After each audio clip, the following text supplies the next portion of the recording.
Now we are at our closing keynote. We've saved the best for the last. We've had an amazing, amazing lineup all throughout the day. And now we will be hearing a closing keynote regarding when will we have intelligent robots. It will be presented by Dr. Jitendra Malik, who is currently a professor at UC Berkeley, and he is the former head of AI research at Facebook Menlo Park. Dr. Malik graduated from IIT Kanpur, went on to Stanford, and then to Berkeley.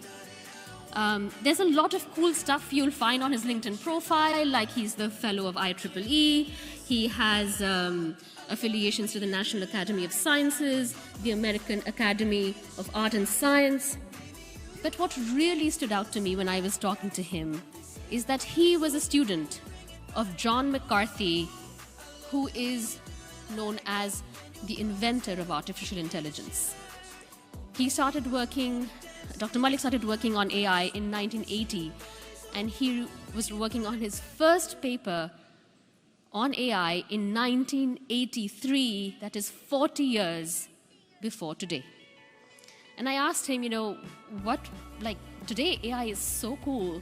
What was it 40 years ago? And he said it wasn't that cool, but I worked on it because I thought it was really interesting. So I thought it requires bravery to do something, as another panelist on the stage also mentioned. His dad wasn't so keen about him doing AI at that time. And now everybody is like, oh, we're behind. We can't be not working on AI because the other person's going to work on it. So I'm so excited to hear what Dr. Malik has to say about when robots are going to get intelligent. So please welcome Dr. Malik with a great round of applause. Thank you.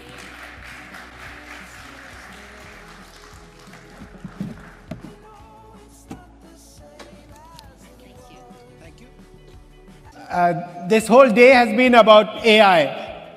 But what is AI? It's orange? I don't think you can define AI without understanding the natural variety of intelligence.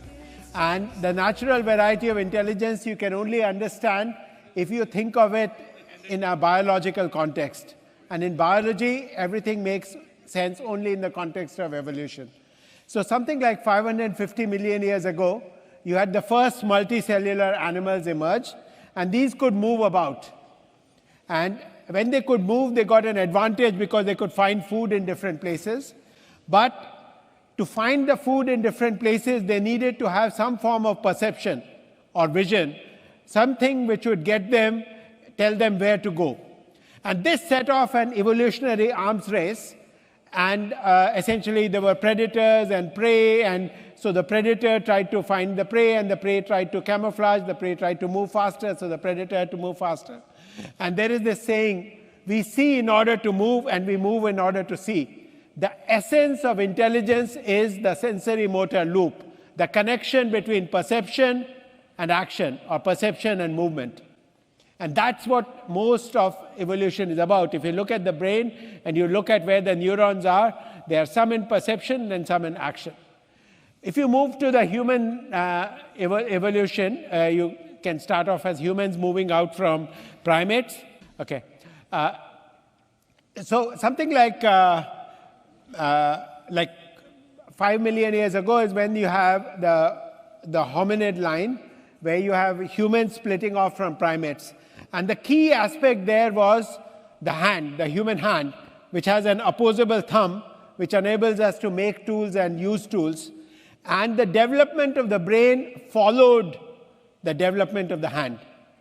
And there's fossil evidence for this. And there's this great line from a Greek philosopher. It is because of his being armed with hands that man is the most intelligent animal. If we get to modern humans, that's when you have language and abstract thinking. But language is like 100,000 years old. So, or maybe 1 million years old.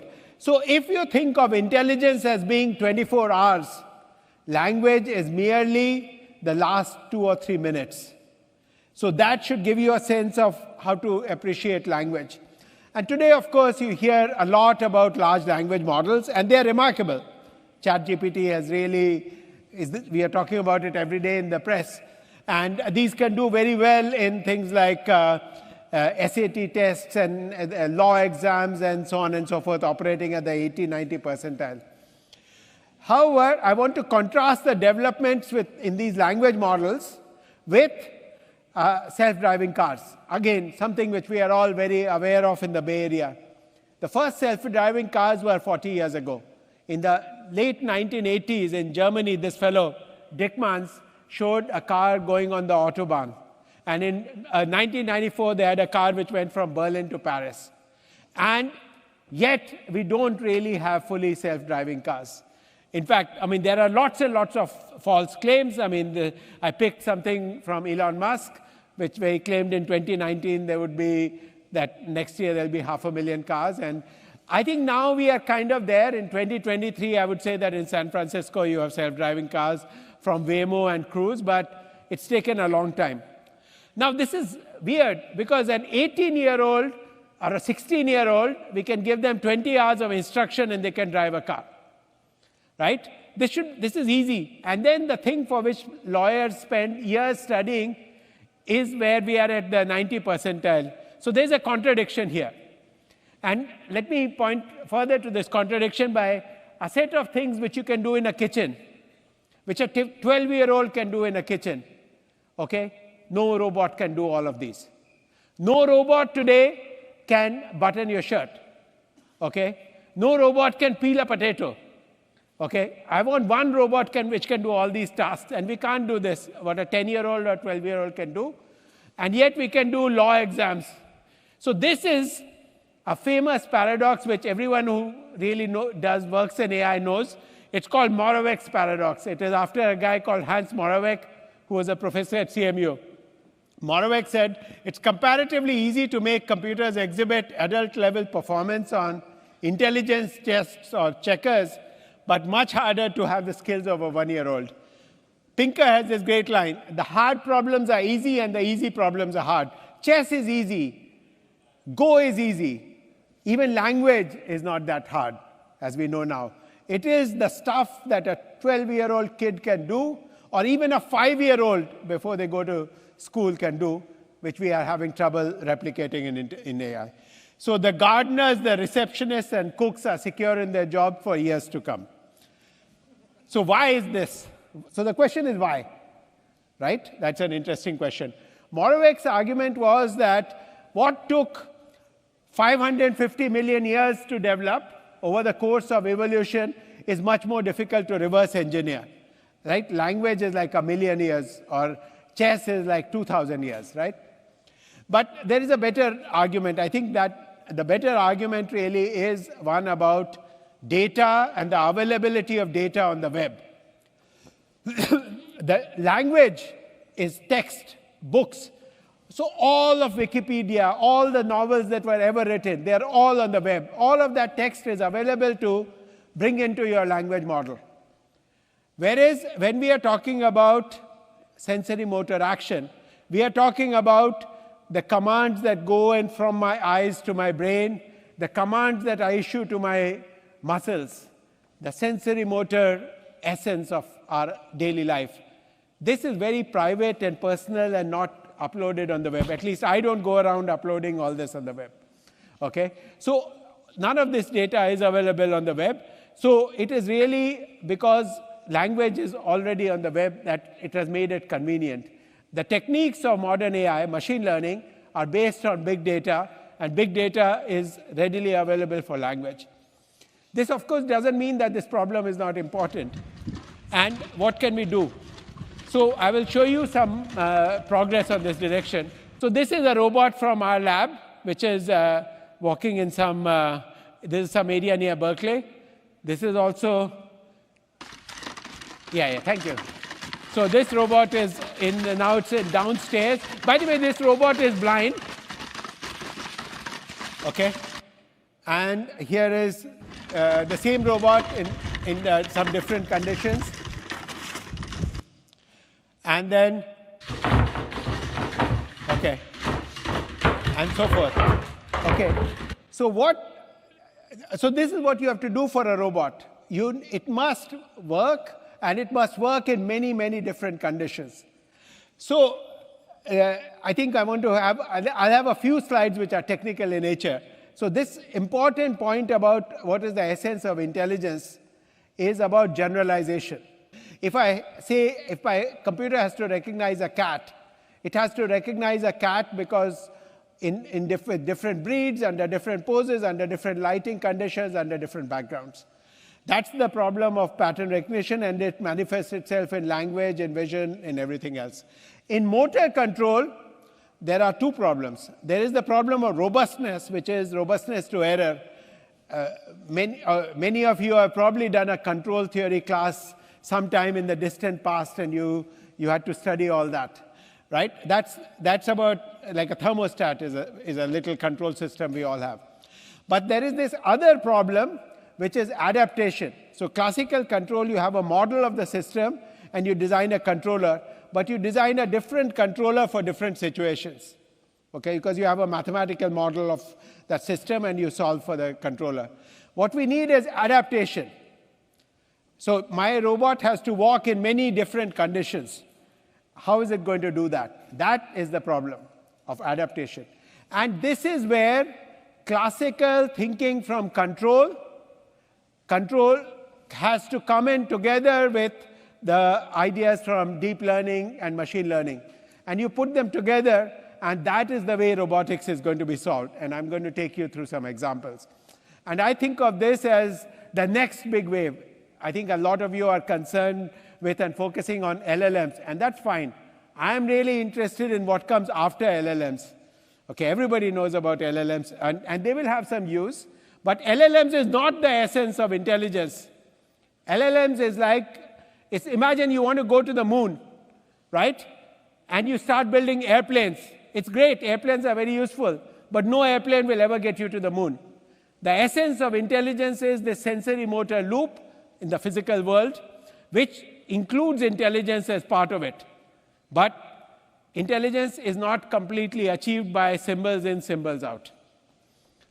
Okay, so we have this one robot which can walk in all of these conditions. Very importantly, it is not 12 different policies, it's one policy. How do we achieve that? One policy to walk them all. And I'll give you one or two slides which give you some of the technical underpinnings.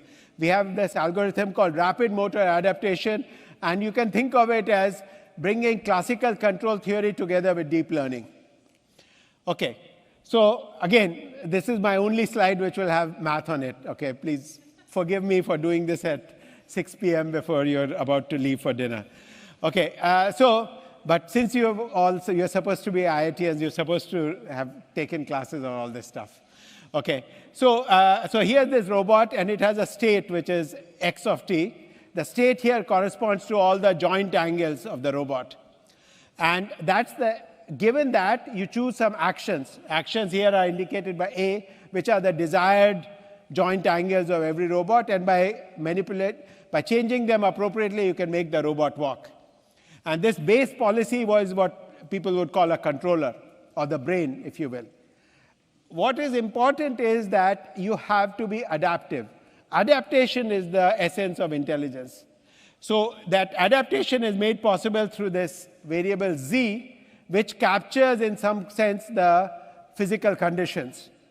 And so here is I'm not getting into the details of how we train this controller, but the idea is that the Z codes for am I sloping down, am I in high friction, am I in low friction, am I in sand, and so on. And now the challenge becomes, how do you adapt? Okay, how we walk when we are in soft ground versus hard ground, and so on. And the question that I'll ask you is, think about how you do it as a human. Okay, and imagine here, this robot is blind, because humans can walk blind, right?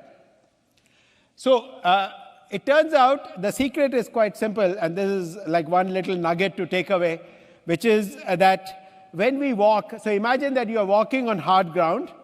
So I'm walking on fairly hard ground, and then suppose I were to walk on the beach.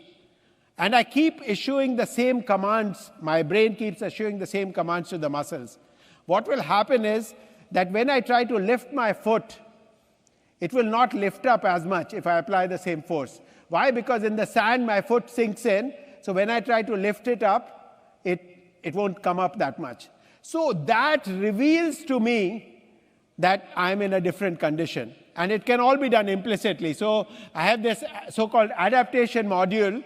And this adaptation module has access to the state, all the joint angles over time, and the previous actions that you commanded, because your brain commanded them. And with that, it figures out that I'm in different conditions, and then you adapt. And we are doing this all the time. Suppose you sprain your ankle, right? The same actions do not result in the same consequences, but we quickly adapt. That is one of the hallmarks of intelligence. Okay, so discrepancy between the expected movement and actual movement. I have one little demo slide to explain this idea. So here, what we are going to do is, so these were experiments which were done in COVID, and my student, whose name is Ashish Kumar, he is from IIT Jodhpur. I don't know if there's anyone here from IIT Jodhpur. But so what he did was, he did this experiment where he's got this mattress and he's pouring olive oil on it. And he's going to try to make the robot walk. Okay, in fact, the robot has plastic socks, so it makes it extra hard. So it tries to walk. Okay, so note in slow-mo. So what did you see? So the robot started to slip and then recovered. And this is, like, of course, a common human behavior. So what's the secret is, it's in a situation which is different, and then it has to adapt, and it adapts by estimating this z, and once it's got the new z, it's going to do it correctly. And that's actually shown by this slide, which I won't take you through. What's happening is that these curves at the bottom, they correspond to this estimation of the environmental condition. And once it's got the right estimate, it's OK. And this estimation takes a little bit of time. It's a loop which is running at a slower time constant. But it's fine. We don't fall down in 0.01 second. It takes us like half a second or 1 second to fall. And in that time, if you can recover, you're good. And that's how we operate. So this is another example. Then let me show you this example, which I think is very cool because it shows you something about the power of learning. And this is what's called emergence. So emergence is a term you might have seen in the context of these LLMs. Emergence is the idea that there is something more than you put in, right? Because this has been the critique for why you couldn't have intelligence, because every system, just like all human programmed systems, they just do what we told them to do. Actually, that's not true in a learning system, because here the learning is, the task is to walk, and we let the system figure out by trial and error how to move. And what we did was we trained the system with a target speed of 0.375 meters per second, and this is what was discovered. We did not program in this gate. Okay? When we made it move with a target speed of 0.9 meters per second, then this trot emerged. Okay? These were not programmed in. The task of the robot is to just move forward.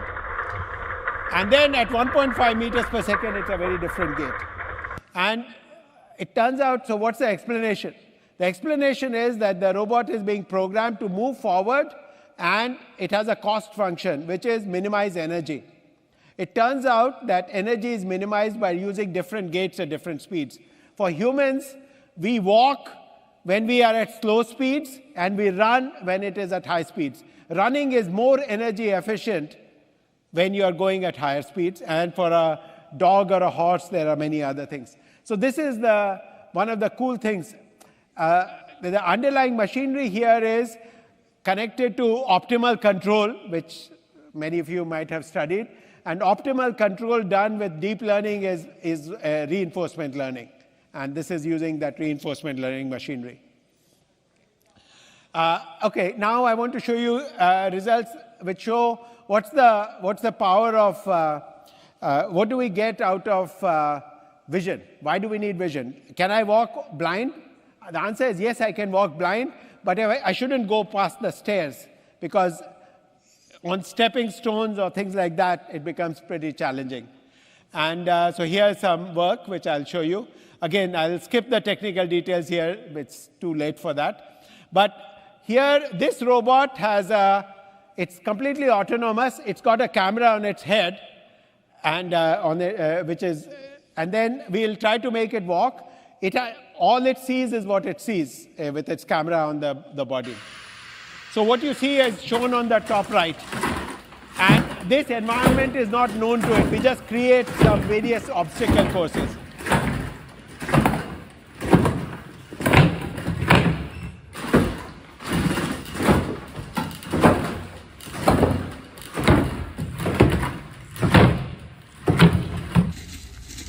Okay, so these are examples going up on stairs. So many of you have probably seen videos from Boston Dynamics, which is like the leading robot company. But they train in the classical control theory style. So they have different controllers, one for going on stairs, one for flat ground, one for this and so on. Here we have one controller for everything. It is trained by learning, and it is adaptive. And this is why I think the future of robotics is by bringing in machine learning.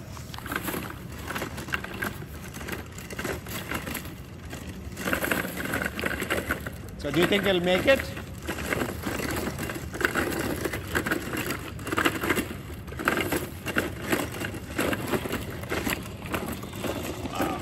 Okay. Okay, I will go on.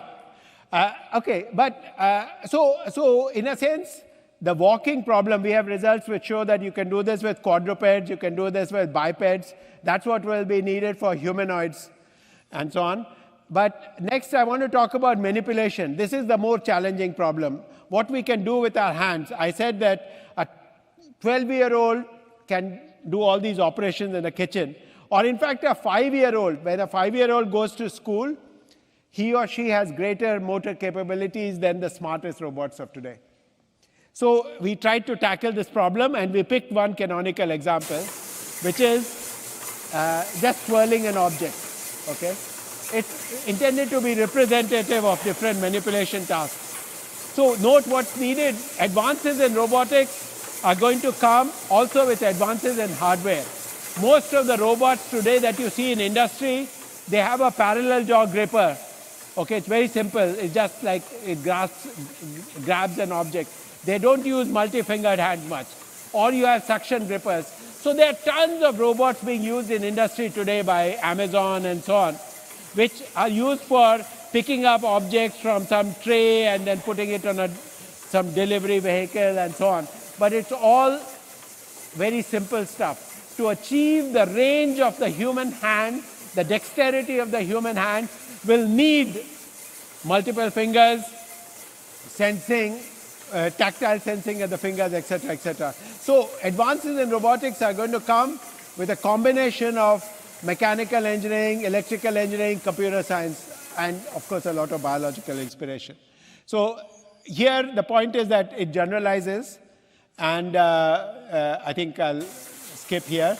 What we showed was with the same policy, we didn't need to program different policies for different objects.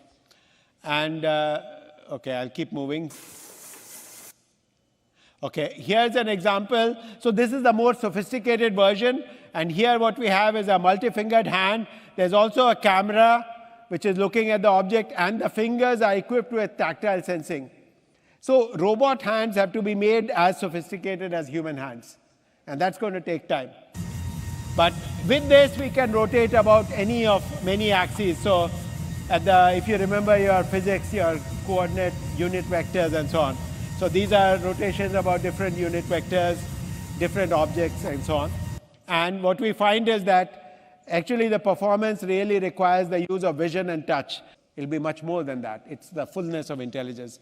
And over the course of the last 50, 70 years, psychologists have come up with lots of insights of how children learn. So the children are playing in this crib. They are getting multimodal input. They see, they touch, they hear sounds.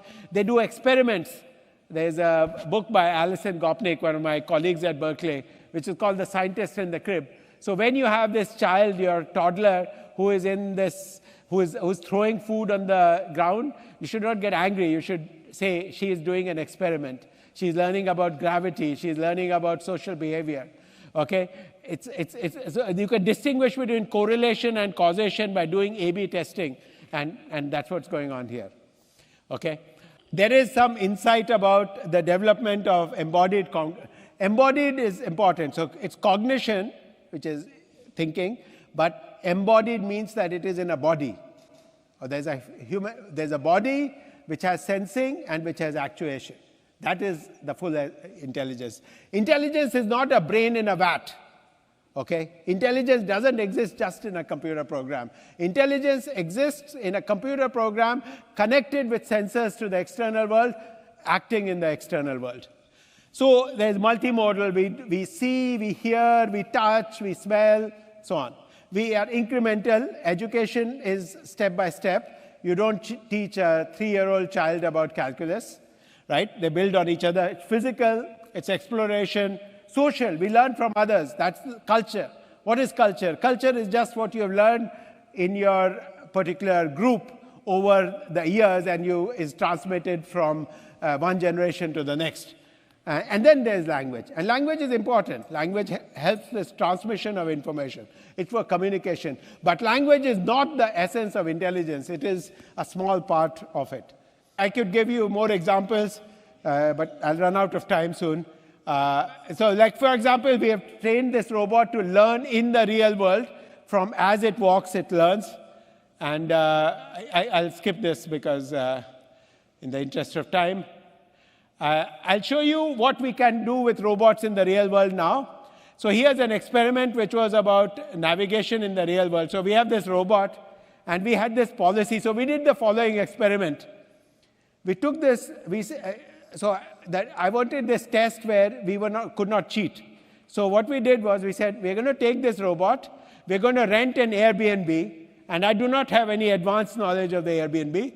We put the robot inside the door, and then we tell the robot, go to the television set, or go to a bed, or go to the toilet, okay? And then we measure its success. And it turns out that it can in fact be done, okay? I'll show you another example, which is, again, this will be a bit abstract, but the key thing in language models is there's a lot of pre-training on the text available on the web, and then you do this fine-tuning or prompt engineering and so on.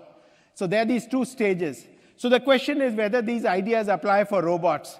So what we did was now the problem is that for language, all the data is already available on the web, whereas we don't have that for robots, right? Or we don't have that for humans. So how are we going to achieve that?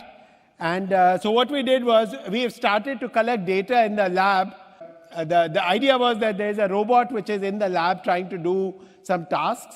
And as it learns to do this is how it's building up the data. It's building up the equivalent of all the text that ChatGPT has access to from the web. So it has to do it itself because you can't download, there is the sensory motor experience of all of us, but we have not uploaded it to the web. We have uploaded books on the web. We have uploaded Wikipedia on the web. We don't have sensory motor experience. So we have to collect it from a robot and then use it. And it turns out that this idea applies. Okay? So again, I'm not able to go into the details there. But the good news here is that the kind of ideas, some ideas which were shown to be successful for large language models will also transfer over to this robotic setting. So, okay.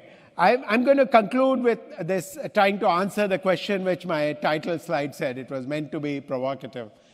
And I really do believe that the next thing after LLMs are going to be robots. And the robots that I care about are not the robots on an assembly line or the robots in sort of an Amazon fulfillment center. Those are very specialized for particular applications. I want general purpose, right? Like your LLM is general purpose. It's not just for translating from one language to another. You can ask it a wide variety of questions. So my analogy is with two previous revolutions that at least I have seen while I've been here in Silicon Valley. One was the arrival of the home computer, which happened in the mid-1980s, right? So what was needed was that there's a price point which is like $3,000 or $2,000 or $5,000, something like that, when people can buy and afford it for their home. And then it has to be useful. And what's the usefulness? At that time, it was word processing, it was spreadsheets, it was games. Okay. Fast forward to like the mid-2005, 2007, 2010 is when you have smartphones. And smartphones was the same thing. You have a price point which people could buy, and now you had some useful apps. For example, you could do navigation, right? And then it takes off. Because zillions of people will produce apps, and it's a distributed system. And then you just download those apps, and then your smartphone becomes more and more useful, or your home PC becomes more and more useful.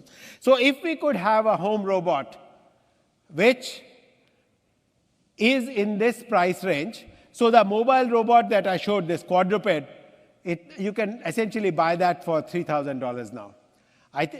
So what we have right now are specialized robots. So Roomba, it can vacuum your house, but that's it. It can only do one thing. But that's not general intelligence. When I am talking about intelligent robots, I want a general purpose robot. A robot which can help you make an omelette, which can help take your elderly parent to the toilet, which can play with kids and be entertaining, and so on. The list is endless, right? So, I mean, essentially your equivalent of your domestic help. And that will require innovations in hardware and sensing, of course, but the building blocks of the intelligent part of it, I think, are there. And we should see that happen at some time in the future, but only if everybody here thinks that it is worth doing. Thank you very much.